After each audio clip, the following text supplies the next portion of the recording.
Good morning. Je viens de me commander un petit matcha. Ah, c'est la merde. Pas de wifi dans la villa. Ça fait 2 heures qu'ils me disent qu'ils arrivent dans un quart d'heure. Voilà, je pense qu'il faut être patient. Aujourd'hui, on va faire ensemble un FAQ.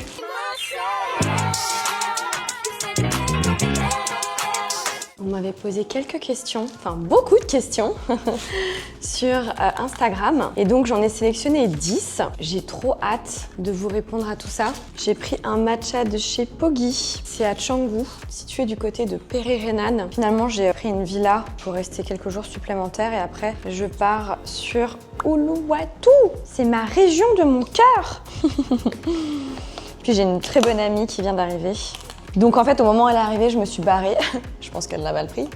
Sophie, si tu me vois. Et je me suis barrée, je suis partie à Canggu. Donc je vais vous poser, ici, on va s'installer ici. Vous en pensez quoi avec le petit matcha et tout. Je vous prends avec moi. J'aime bien comme ça vous inspirer parce que c'est quand même des questions qui sont assez pertinentes par rapport au business, etc. Et je trouve ça vraiment très intéressant de pouvoir vraiment prendre le temps de vous répondre.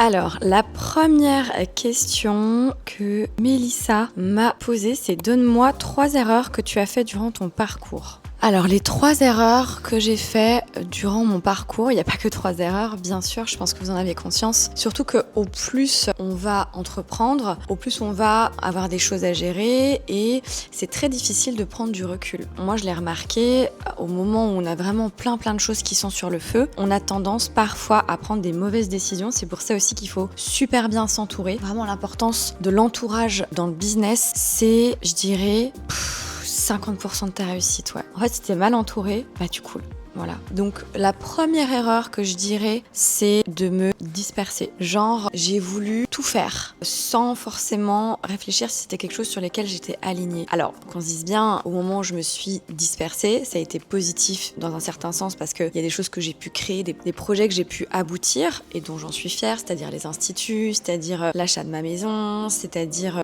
tout ça, en fait, le fait de pouvoir déménager à l'étranger, de pouvoir voyager, c'est des décisions que j'ai prises en me dispersant finalement.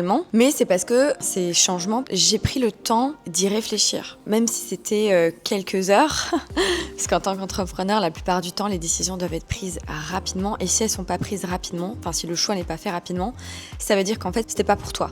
Moi, c'est toujours ce que je dis aussi à mes élèves. Quand on prend trop de temps pour réfléchir, ça veut dire que ça ne vous est pas destiné. Et en fait, même si je le dis maintenant, au moment où j'avais une lubie, que j'avais envie de me disperser, que j'avais envie de créer quelque chose de nouveau, d'avoir un nouveau projet, etc., je prenais le temps de réfléchir parce que mon père me disait toujours « Mélanie, ça demande de la réflexion ». Et donc, oui, ok, ça demandait de la réflexion, mais avec le recul aujourd'hui, je me dis, si j'avais capté que le fait de trop réfléchir voulait dire que le projet n'était pas aligné avec moi, je l'aurais jamais fait. Et je remarque que tous les projets qui m'ont demandé beaucoup de réflexion n'étaient pas du tout alignés avec qui j'étais, qui je suis aujourd'hui. En fait, si maintenant un projet ou quelque chose vous demande trop de réflexion, ça veut dire que c'est pas pour vous. Voilà. Donc, ma plus grosse erreur, c'était vraiment de me disperser. Quand je parle de me disperser, en fait, non. En faisant cette vidéo, je me rends compte que l'erreur, ça n'a pas été de me disperser. L'erreur, ça a été de trop prendre le temps de réfléchir, alors que quand on prend trop le temps de réfléchir, ça veut dire que c'est pas un projet qui est aligné à nous-mêmes, pour nous, qui est pas fait pour nous. Voilà, donc ça c'est la première des choses que j'ai envie de te dire. Une des erreurs que j'ai fait durant mon parcours, c'est de me diriger vers des choses qui ne me convenaient pas. C'est fou quand même. Me diriger vers des choses qui ne me convenaient pas. Le sentir en fait, à sentir un petit peu une certaine petite intuition, ce qui me demandait de la réflexion finalement. Mais du coup j'avais une petite intuition qui me disait oui, est-ce que c'est une bonne idée, est-ce que si, est-ce que là, tatati tatata. Je prenais vraiment du temps pour réfléchir et finalement, ce temps de réflexion voulait dire ce que ça voulait dire. C'était pas un projet qui était fait pour moi. La deuxième erreur, je dirais, c'est les mauvais investissements. Dans le sens où, au démarrage, quand j'ai commencé la prothésie ongulaire, je voulais pas investir un trop gros budget parce que j'avais pas les sous, tout simplement. Et j'allais un petit peu chercher des réductions à gauche, à droite, ou tout simplement j'essayais de trouver du matos qui coûtait pas cher. Et finalement, je suis arrivée au stade où j'ai dû commander du vrai matériel par la suite, quand j'avais un petit peu plus le budget. Mais du coup, ça m'a coûté plus cher qu'au démarrage. Donc si j'avais directement investi dans le bon matos, dans les bons produits, ça m'aurait pas coûté le double du prix en fait. Voilà. Donc je tiens vraiment à te dire, Mélissa, si tu veux, et peu importe en fait, ça peut être dans tout, ça peut être dans la vie privée, ça peut être dans la vie pro, n'essayez pas de chercher les petits petites économies à gauche et à droite pour vous diriger vers un produit qui est moins qualitatif ou un outil ou de l'immobilier ou du mobilier moins qualitatif. Parce qu'à un moment donné, vous savez pertinemment que vous allez acheter ce que vous vouliez au départ. C'est juste une question de temps. Alors peut-être un petit peu attendre, mettre de côté ou aller voir chez vos proches s'il n'y a pas les finances qu'on pourrait vous prêter et peut-être faire un crédit sur 3 mois par exemple et le rendre en 3 mois. Voilà, donc je dirais bien investir, c'est la base d'un bon business et c'est vraiment les débuts, je dirais, parce que par la suite j'ai acheté de l'immobilier, j'ai investi dans du bon matériel, des bons produits, etc. Mais c'est vrai qu'au démarrage, j'ai eu un petit peu peur de sortir de l'argent malgré que je l'avais et finalement j'ai dû le sortir mais 5 mois plus tard quoi. Bon, je vais quand même boire un petit coup. Oui, parce qu'il est tôt. Et donc, il faut quand même que j'active un petit peu tout ça. Aussi, en termes d'investissement, c'était finalement, on fait des petites économies sur quelque chose qu'on a absolument besoin, qui est indispensable. Vraiment, c'est un outil dont on ne peut pas négliger la qualité. Vous voyez, et je le vois aussi encore maintenant chez des prothèses ongulaires qui démarrent ou qui sont dans le business et qui sont pas assez structurés en fait mentalement dans ce mindset de businesswoman. Et c'est ok, ça va arriver. Mais par exemple, imaginons, j'achetais une ponceuse bas de gamme, donc avec une mauvaise reprise, une ponceuse portable. J'investissais dans les mauvais embouts manicurus, c'était au moment où Alibaba était un petit peu sorti de sa cachette et tout le monde commençait à commander sur Alibaba. Et donc je commandais mes embouts manicurus sur Alibaba. Qui ne l'a pas fait, pas de jugement. Je ne veux pas de jugement. Donc je faisais des économies là-dessus. Tandis que, par exemple, j'achetais des couleurs à gogo, j'achetais des pots de gel à gogo, alors que j'en avais pas besoin. Mes tiroirs, ils étaient remplis. J'avais aucune utilité. Donc en fait, je faisais des économies sur des choses essentielles pour faire développer mon business sur du long terme. Et je dépensais de l'argent inutilement dans des choses que j'avais pas forcément besoin. C'était pas prioritaire. Vraiment, c'était pas du tout prioritaire. Et donc je mets l'accent là-dessus. Peu importe ce que tu démarres comme projet, fais une liste en fait de les choses que tu as absolument besoin en termes de qualité. Ça, c'est vraiment tes plus gros investissements. C'est là-dessus que tu vas investir. Et pour la suite, tu peux faire du stock de temps en temps. Tous les mois, t'achètes une petite chose à la fois. Tu vois, par exemple, je vois aussi des prothésistes ongulaires qui investissent à fond dans leur table et qu'elles ont une ponceuse de merde. Le but, c'est que t'aies une planche pour juste poser les mains de ta cliente et c'est ta ponceuse qui doit vraiment être le moteur de ton entreprise, par exemple, surtout à l'heure actuelle. D'accord ? Voilà, c'était vraiment pour donner des exemples concrets, de prioriser les investissements qui sont le moteur de ton biz et de mettre en second plan les investissements qui sont juste finalement des non essentiels. C'est le matin, au secours! Enfin voilà, tu m'as compris. Et la troisième erreur, en fait j'ai pas fait beaucoup d'erreurs. Je vais essayer d'en trouver une. La troisième erreur, c'est de m'être fait passer après les autres. Je l'ai pas noté dans mes notes, ça me vient là maintenant parce que je suis dans une ère de réflexion spirituelle depuis quelques jours. Je dirais que j'ai toujours voulu sauver mon prochain. Que ce soit dans mes relations de couple, que ce soit dans mes relations amicales et que ce soit dans mon business, j'ai chaque fois reproduit la même chose. Et donc la plus grosse erreur que j'ai faite dans mon parcours entrepreneurial, c'est au moment où j'engageais quelqu'un, ou au moment où je m'associais, mais je collaborais avec quelqu'un, je voulais toujours sauver l'autre. J'ai toujours voulu aider, sauver l'autre, et je me suis toujours laissée de côté. Je me suis jamais mise en priorité. On pourrait croire le contraire, et c'est réellement le cas. Je me suis souvent fait passer après tout le monde. Et je pense que le plus gros choc qui s'est passé aussi dans ma vie entrepreneuriale, c'est au moment où j'ai décidé de me faire passer en priorité, qu'en fait tout s'est cassé la gueule parce que mon château de cartes s'était construit autour de ça. C'était construit grâce à ça. J'en étais vraiment mal en fait. Déjà parce que je ne m'écoutais pas. Je parle pas que je ne m'écoutais pas dans mes projets, loin de là, parce que mon projet, le projet Mamzelle Nails, il filait en fait. C'était une fusée. Mais Mélanie Rigaud, elle était derrière avec la corde à son pied et en fait elle avait tellement mis de fuel dans cette fusée qu'elle était tirée par la fusée. Vous voyez ce que je veux dire ? Je m'éclatais au sol, je ne m'écoutais pas, je ne me laissais pas passer en priorité. C'était vraiment deux choses différentes, deux personnes différentes et je le remarque, il y avait vraiment le personnage Mamzelle Nails, la businesswoman, la personne qui est forte, qui n'a pas de problème, qui gère tout, je gère tout, j'ai pas de problème. Et il y a vraiment la Mélanie Rigaud derrière qui est là, j'existe en fait, Mamzelle Nails, aide-moi en fait, je suis juste occupée de suffoquer. Je dirais que, et là pareil, j'en viens à, c'est pas que mon rôle c'était de sauver les autres, je dirais pas que c'est ça, je dirais que je me suis oubliée dans mon process. Voilà, ça c'est une des grosses erreurs que j'ai fait dans mon parcours, c'est de m'oublier dans mon process. On est indépendant, donc on n'a aucune dépendance entrepreneuriale parce que finalement, quand on quitte un travail, quand on décide de devenir indépendant, et finalement, je dirais que je me suis créé mes propres murs. Ouais, je me suis créé mes propres murs, je me suis enfermée dedans. En fait, j'ai enfermé la Mélanie dans les murs. Il y a vraiment la Mamzelle Nails qui est venue mettre le couvercle au-dessus en disant en fait, tu ne sortiras pas de là tant que tu n'auras pas prouvé. Je sais pas en fait ce qui s'est passé dans mon process et vraiment ce qui m'a réveillée de tout ce process, c'est le Covid et mon burn-out. Ça m'a vraiment réveillée. Je me suis dit, ok, Mélanie, qu'est-ce que tu veux vraiment ? Qu'est-ce qui est vraiment important pour toi ? Et le Covid, ça m'a freiné. Ça a freiné la fusée. Ça a freiné la fusée.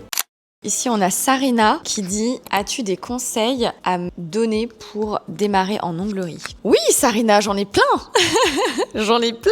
Le premier conseil que je vais te donner, priorise les investissements prioritaires, les indispensables, les budgets sur lesquels en fait c'est des non négociables parce que tu as absolument besoin de cet outil pour faire avancer ton business. Ça, c'est la première chose. La deuxième, je dirais de budgétiser ton projet d'onglerie et de savoir vers quoi tu veux te diriger. Voilà, budgétise. Crée une liste de tout ce que tu vas avoir besoin pour démarrer. Pour déjà avoir une vue d'ensemble. Tu sais, pour prendre du recul, avoir une vue d'ensemble sur qu'est-ce que tu veux créer concrètement. Je donnerai encore un conseil supplémentaire. Ne va pas trop vite. Ne va pas trop vite. Take your time. Vraiment. Prends ton temps. Prends le temps d'analyser. Prends le temps tu observes en fait. Ne va pas trop vite. Ne prends pas directement un commerce. N'achète pas trop en un coup. Prends le temps d'analyser ton travail. Dézoome en fait. Profite de chaque instant lorsque tu démarres. Et je ne vais même pas parler que de l'onglerie, je parle en général du business. Profite de chaque instant. Chaque étape, chaque petite chose que tu vas mettre en place, ça va être une petite pierre que tu vas mettre à l'édifice. Et on a tendance à négliger cette petite pierre parce qu'on voit Janine, Jessica, Ornella réussir sur le réseau social et faire des millions. Et donc on se dit, moi tant que je suis pas arrivée à ça, je fais très rien, je veux pas me dire que je réussis. On oublie le chemin. Je le dis parce que j'étais la première aussi à être comme ça. Et finalement, quand on prend le temps de s'arrêter et se dire, attends, ça va monter. Du coup, je viens de prendre un peu de recul.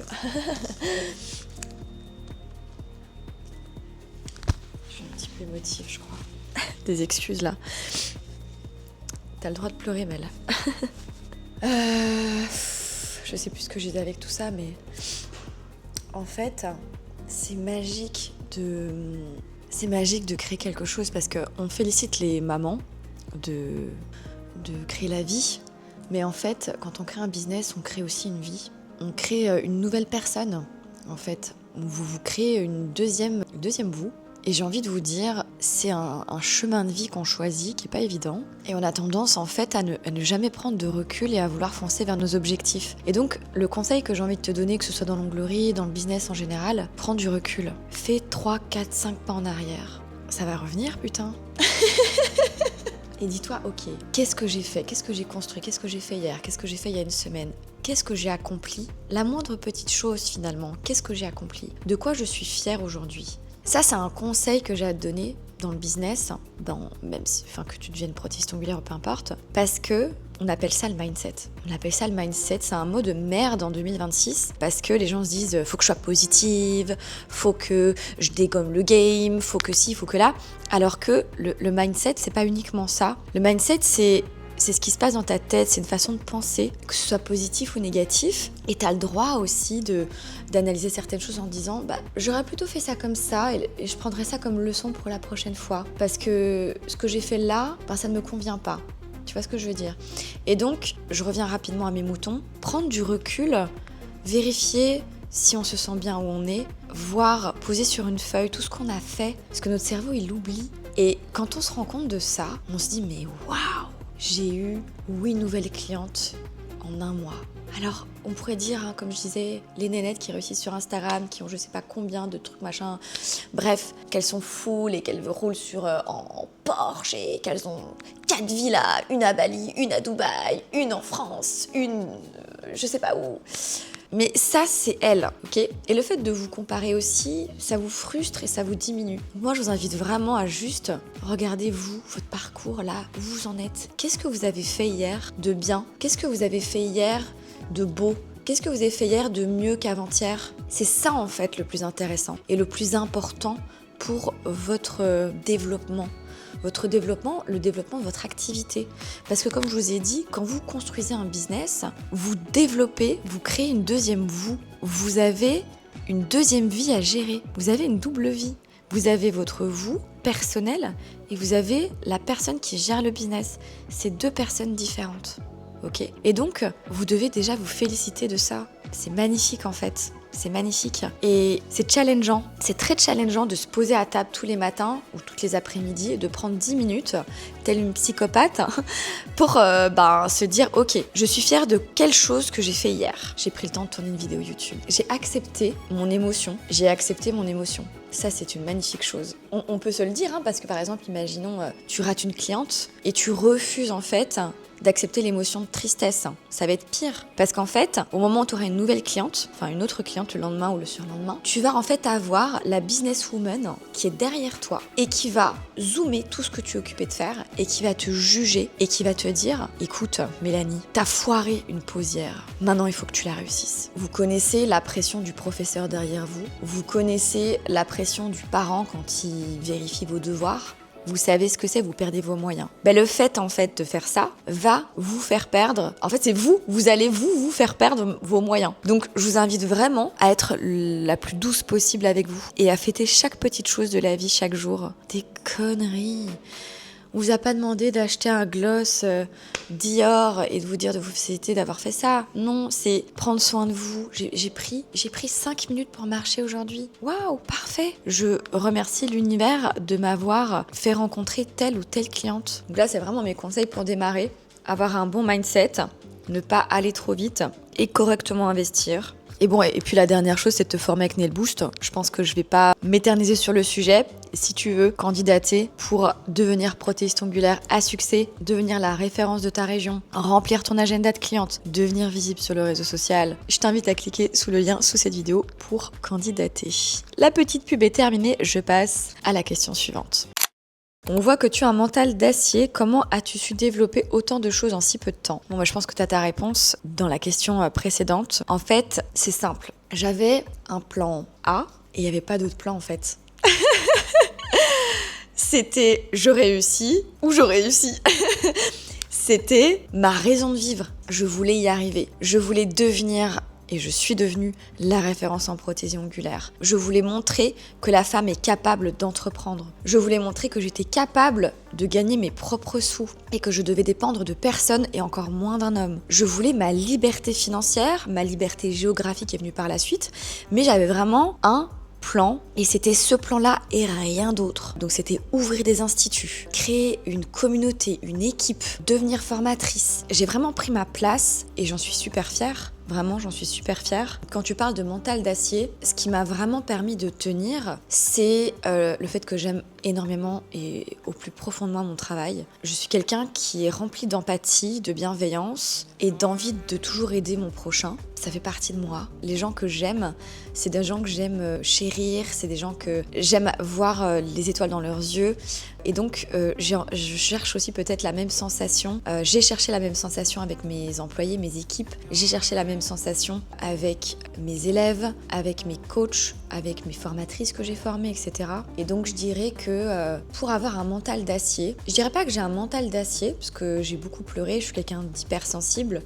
Je suis quelqu'un qui prend tout à cœur. C'est ça aussi qui fait ma force. J'ai envie d'appuyer sur le mental d'acier parce que c'est pas un mental d'acier, c'est parce que je suis passionnée, que toutes les épreuves que j'ai rencontrées durant mon parcours entrepreneurial, et si vous voulez j'en ferai une vidéo, n'hésitez pas, mettez-le sous cette vidéo, notez-moi ce que vous avez envie, mettez aussi des commentaires pour me motiver à continuer à vous raconter, à vous inspirer, c'est tellement important pour moi. Voilà, c'était la petite deuxième pub.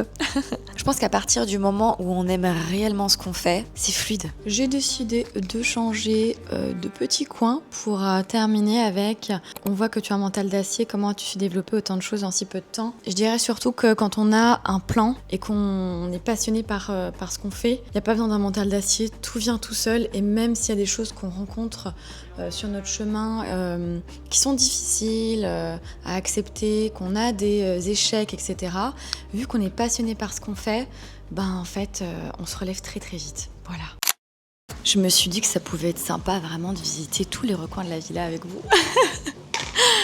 Alors, la prochaine question, c'est peux-tu nous donner 2 livres qui ont changé ton quotidien ? Je dirais le premier, c'est lors de... alors, je détestais lire, faut savoir que même à l'école, quand on avait un bouquin à lire, je ne le lisais pas, je cherchais le résumé sur Google parce que je détestais ça. Donc, le premier livre que j'ai lu, c'est au moment où j'ai eu des soucis de santé et que j'ai décidé de pas tout plaquer, mais de me barrer et de partir en sac à dos en Thaïlande et en Indonésie pendant 3-4 mois. Et donc là, j'avais pris un bouquin parce que j'étais vraiment en burn-out, enfin voilà, il y avait vraiment un melting pot de plein de choses qui faisaient que j'étais pas au top. Début février, je suis partie et j'ai emporté le livre avec moi. Donc en fait, j'ai reçu ce livre à Noël d'une copine. Donc en fait, on m'a offert le livre Respire de Maud Ankawa. Si je peux vous donner un conseil, enfin moi, c'est un livre qui a vraiment changé ma vie. Je vous mettrai aussi la référence sous cette vidéo. C'est un livre que j'ai vraiment... je l'ai dévoré. C'est le premier livre que j'ai dévoré, vraiment le tout premier. Et puis en fait, j'ai pas arrêté. Le deuxième que j'aime bien, c'est Foutez-vous la paix de Fabrice Midal. Je dirais un troisième, c'est le Karma Sutra, qui est juste incroyable. Le Karma Sutra, c'est un livre que je lis au moins une fois par an. Je crois que j'ai déjà lu 3-4 fois, ouais. Il y a peut-être un quatrième qui a vraiment changé ma vie aussi, c'est Le Bonheur imparfait de Fabrice Midal aussi. Ouais, Le Bonheur imparfait aussi, j'ai adoré. Il y a plein d'autres livres, mais là, c'est vraiment les 4 qui me viennent. C'est des livres qui ont changé mon quotidien, ma façon de penser, ma façon d'agir, la bienveillance aussi envers les autres, envers moi-même. Voilà, ça, c'est vraiment 4 livres que je vous conseille du coup. Je vous emmène à l'étage. La villa est très grande. Elle a 165 mètres carrés. Donc c'est quand même assez énorme. Ici, on a la chambre. Je vous montre pas le bazar. Je vais continuer à répondre à vos questions sur le rooftop, qui est juste dinguissime. Et il y a une deuxième petite piscine sur le rooftop. Regardez-moi ça. Me revoilà. Je vais m'installer juste ici. Waouh, le cadre est dingue. J'en reviens pas, jamais j'aurais cru un jour de ma vie faire une vidéo ici devant vous, dans un cadre juste magnifique. Trop contente, ultra reconnaissante. C'est pas une villa qui coûte extrêmement cher la nuit, c'est pas une villa de luxe, mais je m'y sens extrêmement bien. C'est calme, j'adore la DA de la villa, elle est magnifique, c'est clair. Autant j'adore le foncé, mais ici... franchement, elle est incroyable, elle est dingue. Donc je vais continuer à répondre à vos questions. Cite-nous un obstacle qui t'a freiné dans ton parcours. Si ça n'était qu'un seul. Juste un seul. Ok.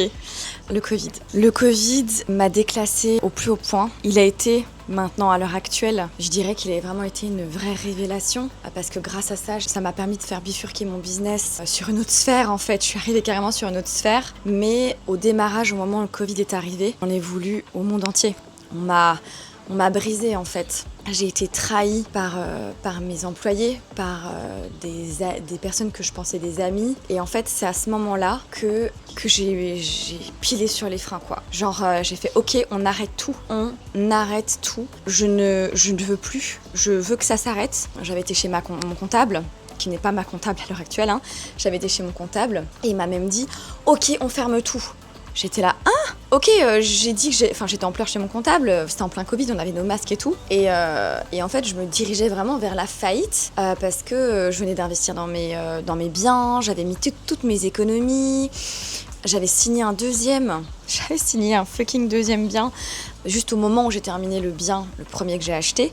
On a été confinés en fait. Donc je me suis vraiment retrouvée en pleine crise de panique, sans économie, avec juste un seul subside, parce que j'étais considérée comme une seule entité. Donc j'avais même pas 2 000 € par mois, alors que j'avais 10 000 € de frais par mois minimum. Donc je me retrouvais vraiment dans la merde totale. Et donc en fait ça m'a fait réaliser que je devais freiner. J'étais occupée de suivre un parcours qui était aligné avec l'ancienne Mélanie, mais qui commençait à ne plus correspondre à la nouvelle Mélanie qui grandissait finalement, parce que moi j'ai créé mon business, j'avais 22 ans, même pas, et donc je grandissais, et en fait je gardais toujours le rêve que j'avais de mes 22 ans, et finalement le Covid m'a permis de freiner, de prendre du recul et de revoir mes objectifs, pas à la baisse, absolument pas, de revoir des objectifs qui me convenaient mieux, qui me ressemblaient plus, qui étaient alignés avec ce que je voulais, avec ce que je ressentais, avec la vie que je rêvais, parce que moi avant c'était j'allais travailler, je sortais, j'avais mon mec, et ça s'arrêtait à ça,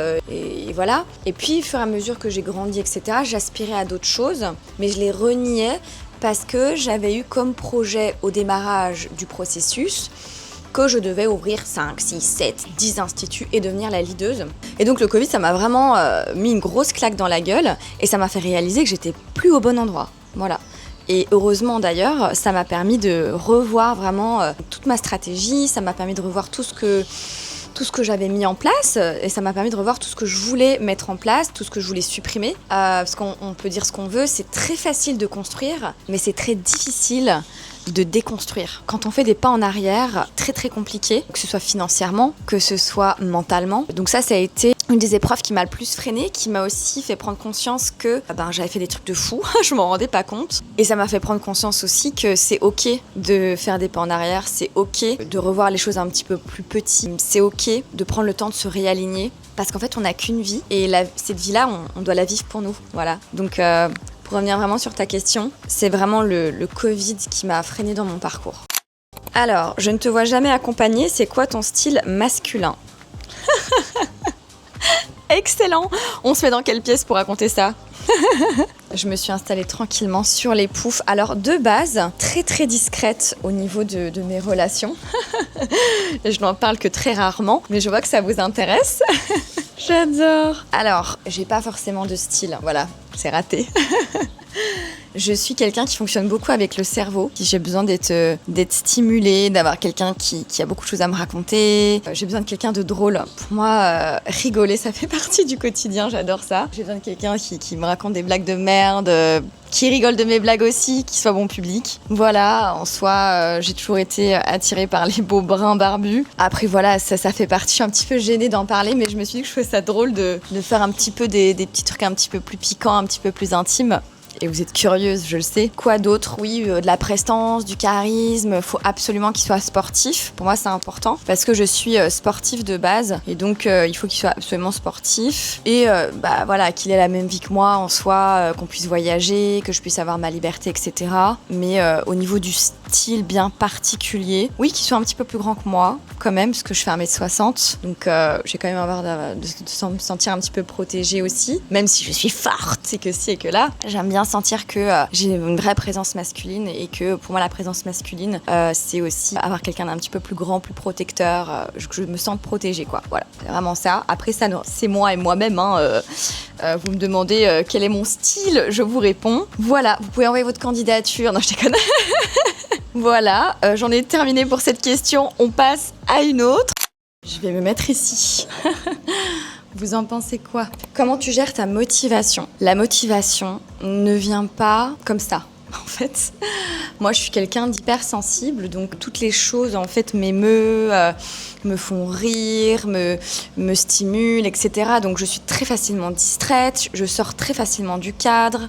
Même si j'ai créé une certaine organisation, à l'heure actuelle, j'ai tendance à très vite sortir du cadre et à me laisser entraîner par mes émotions, par mes envies de découvrir. Un gosse en fait, quoi. Pour avoir un business qui fonctionne, pour avoir de la motivation en fait, parce que là je vois comment tu gères ta motivation. Je cherche pas à avoir de la motivation. La motivation, elle ne vient pas comme ça, elle tombe pas du ciel. La motivation, elle vient avec la discipline, en passant à l'action. Par exemple, ici aujourd'hui, je me sens extrêmement bien. Alors le démarrage de la vidéo, franchement, j'avais envie de me donner des baffes parce qu'il est très tôt ce matin et que j'ai beaucoup de taf, j'ai beaucoup de choses à mettre en place et j'avais l'impression que j'allais jamais y arriver. J'ai pas attendu la motivation, c'est dans le programme en fait, c'était l'organisation du fait que j'ai pris cette vie-là, c'était obligé, je devais tourner cette vidéo. Donc j'ai pas attendu d'avoir de la motivation, je me suis simplement mis une discipline dans le sens où c'est non négociable. Si je veux arriver à avoir de la visibilité sur la chaîne YouTube, il faut que je fasse des vidéos. Donc je dois créer une trame et créer du contenu. Et en fait, si j'attends la motivation, si j'attends que j'ai envie de tourner la vidéo, mais putain, mais on est en 2040, hein. On est en 2040. Donc, j'ai vraiment envie de te dire, la façon dont je gère ma motivation, c'est en passant à l'action, sans réfléchir, parce que j'ai un plan, parce que je sais où je veux aller, parce que je suis déterminée, parce que je sais ce que je veux vraiment. Et que, quand j'ai ouvert ces 4 instituts, quand j'ai décidé de déménager, etc., c'est en faisant un pas qui est vraiment extrêmement brutal. On n'attend pas d'avoir quelqu'un qui nous pousse pour y aller, on n'attend pas de se réveiller un matin et se dire « ouais, j'ai envie de le faire ». Non, c'est en faisant qu'on a de la motivation qui arrive. Qu'on a de l'entrain, du sourire, de la fierté. Ça stimule en fait de remarquer qu'on avance. Et cette stimulation va te permettre de passer encore plus à l'action. Et c'est un cercle vertueux en fait. J'ai envie de te dire, la première étape, c'est le passage à l'action. Et puis de ce passage à l'action, tu as de la motivation. De cette motivation vient le résultat par exemple. De ce résultat vient de la confiance en soi, de la fierté, etc. Et comme je disais, c'est vraiment un cercle vertueux. Et la question aussi qu'on me demande, c'est est-ce qu'à un moment donné, ta motivation, elle s'est étouffée ? Et j'ai envie de te dire, à quel moment tu aurais envie que ce cercle vertueux s'arrête ? À quel moment ton corps, tes pensées vont te dire « je ne veux plus de résultats, je ne veux plus avoir confiance en moi, je ne veux plus me sentir bien et continuer à passer à l'action ». Non, en fait, ça va venir tout seul, ça ne va jamais s'arrêter. Tu vois ? Et voilà, pour répondre à ta question, comment je gère ma motivation, t'as ta réponse. Passe à l'action. Vous êtes occupé de vous dire, mais elle prend 10 ans pour boire son matcha, celle-là. Ouais, je sais. J'ai tendance à, quand je bois les matchas, à les boire très lentement. Bon, je nous fais un petit nid douillet quand même, hein. Donc je reviens sur la question, aujourd'hui, est-ce que t'es vraiment heureuse dans ce que tu fais ? Très bonne question. Franchement, je dois dire que j'ai une chouette communauté. Alors, la réponse, c'est que je ressens que j'ai besoin de reconnaissance. Voilà, pour être à 100% transparente avec vous. Je ressens que j'ai vraiment ce besoin de reconnaissance dans mon travail. Vous savez, quand vous faites quelque chose et qu'on vous tape sur les doigts parce que la personne n'est pas satisfaite d'elle et donc elle a besoin de trouver un fautif. Elle a besoin finalement de remettre sa frustration sur la personne concernée à qui soit elle a acheté un programme, soit elle a pris un coaching, etc. Et donc, ce qui se passe aujourd'hui, c'est que je donne de mon temps, je donne de mon être pour booster les femmes, pour les aider en fait dans le développement de leur business. En fait, je les élève. Et j'ai ce ressenti actuel, en tout cas c'est mon ressenti personnel, je ressens plus de reconnaissance. Voilà, c'est aussi simple que ça. Je ressens plus de reconnaissance dans mon travail parmi toutes mes élèves. Et j'ai pas envie que mes élèves voient ça et qu'elles se disent « Mais enfin, mais qu'est-ce que tu racontes ?» etc. Un simple « Merci Mel, merci du temps que tu nous donnes », même si en fait il est monétisé. Ça reste du temps, ça reste mon énergie, ça reste mon cerveau, ça reste ma vie. J'avais l'impression que j'avais un petit peu plus, que j'avais beaucoup plus de reconnaissance avec mes clientes en prestation qu'avec mes coachés, qu'avec mes élèves. Et donc c'est pour ça aussi, est-ce que je suis heureuse dans ce que je fais aujourd'hui ? Oui, parce que je compense avec ma vie perso, je compense avec mes proches, je compense avec tout ça, je compense avec le sport, je compense avec mon lifestyle et je me sens très bien dans tout ce que je mets en place. Mais c'est vrai que je suis un peu égarée dans mon biz, je me suis un peu égarée dans la recherche de la performance, je me suis un petit peu égarée avec mes élèves, je me suis aussi peut-être dit à un moment donné, est-ce que j'en demande trop ? Mais en fait, je pense pas. Et j'essaye sincèrement, je suis quelqu'un de très positive, et j'essaye vraiment de trouver le positif dans la situation, j'essaye de voir comment les élèves me remercient, etc. Mais je vais pas vous mentir, c'est ce que je ressens. C'est la triste réalité. Et donc c'est vraiment à cœur ouvert que je vous livre ça. Heureuse, je suis heureuse. J'aime ma vie. J'aime ce que j'ai construit, j'aime la personne que je suis devenue. Mais dans mon process pour le moment actuel, dans mon taf, il y a une petite remise en question bien sympatoche. Et je me dis que ça va se régler. Ça va se régler avec le temps. Ça va se régler quand je vais réussir à ajuster en fait les petits curseurs. Et ça va venir en fait, faut être patient. Faut surtout retenir que rien n'est figé. Faut surtout retenir que tout peut changer demain. Et que peut-être par le biais de cette vidéo, je vais peut-être recevoir des messages de mes élèves. C'est peut-être un signe de l'univers qui me dit en fait, Mélanie, t'as besoin de verbaliser. J'en sais rien. Donne-moi 3 moments qui t'ont marqué ces 5 dernières années. Ouf, que 3. Aïe aïe aïe. Alors il y a un moment qui m'a ultra fort marqué, c'est un moment avec mon papa. C'était le début du Covid où j'avais décidé de revenir chez mes parents pour ce moment-là, pour ce confinement. J'avais besoin de ne pas être seule et ça m'a marqué. Il faisait magnifique. Je sais pas si vous vous souvenez, le Covid, le temps était dingue. On était posés sur les transats, c'était des transats de chez Brico. Je me souviens, c'était des transats verts clairs. On savait les balancer en fait, on avait nos pieds un petit peu en l'air comme ça. Et il était à ma gauche et en fait on refaisait le monde. Et je me suis rendu compte que ça faisait des années que c'était trop génial. Ça faisait des années que je travaillais énormément. C'est confession intime aujourd'hui. En fait, je me souviens de cette réflexion interne, en fait, où je me suis dit, waouh, il était où mon papa à ce moment-là ? Ça fait combien de temps là que je n'ai pas parlé avec lui ? Je me suis vraiment fait cette réflexion et genre, je m'étais posée et je les regardais et je voyais qu'ils parlaient. Nanana. Et en fait, vous voyez les films là comme ça où vous voyez la bouche de la personne qui vous parle et en fait, il y a comme un son qui se coupe, vous écoutez plus rien de ce qu'il vous dit ou de ce qu'elle vous dit, peu importe. Et vous êtes vraiment dans votre moment interne où vous êtes juste en pleine réflexion. Ça m'a marqué en fait parce que j'ai pris un plaisir, enfin c'était rempli d'amour quoi. Ce moment-là était juste... c'était trop génial, j'ai adoré. C'était trop chouette. Simple, hein, finalement. Un autre moment qui m'a quand même assez fort marqué, c'est mon déménagement. C'était magique. C'était magique. C'était magique. J'ai pas les mots. C'était mon rêve de pouvoir gagner cette liberté. C'était mon rêve de pouvoir... Moi, depuis toute petite, en fait, je suis mon papa et toutes mes connaissances, toutes les personnes qui me connaissent vraiment bien, m'appellent l'électron libre. Je suis quelqu'un qui adore bouger. J'ai besoin de liberté. J'ai besoin de mon espace, en fait. Et le fait de constater qu'en fait, je peux me barrer où je veux, ça m'a...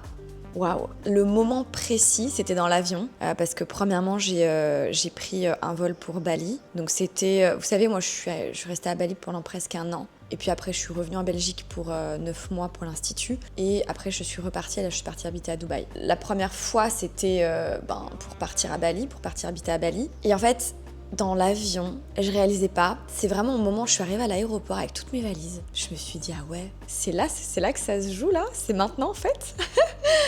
C'est tout de suite là maintenant. Donc en gros, j'avais l'impression de m'être conditionnée tellement j'avais des choses à faire, des étapes, vider la maison, vendre la voiture, tout était fait.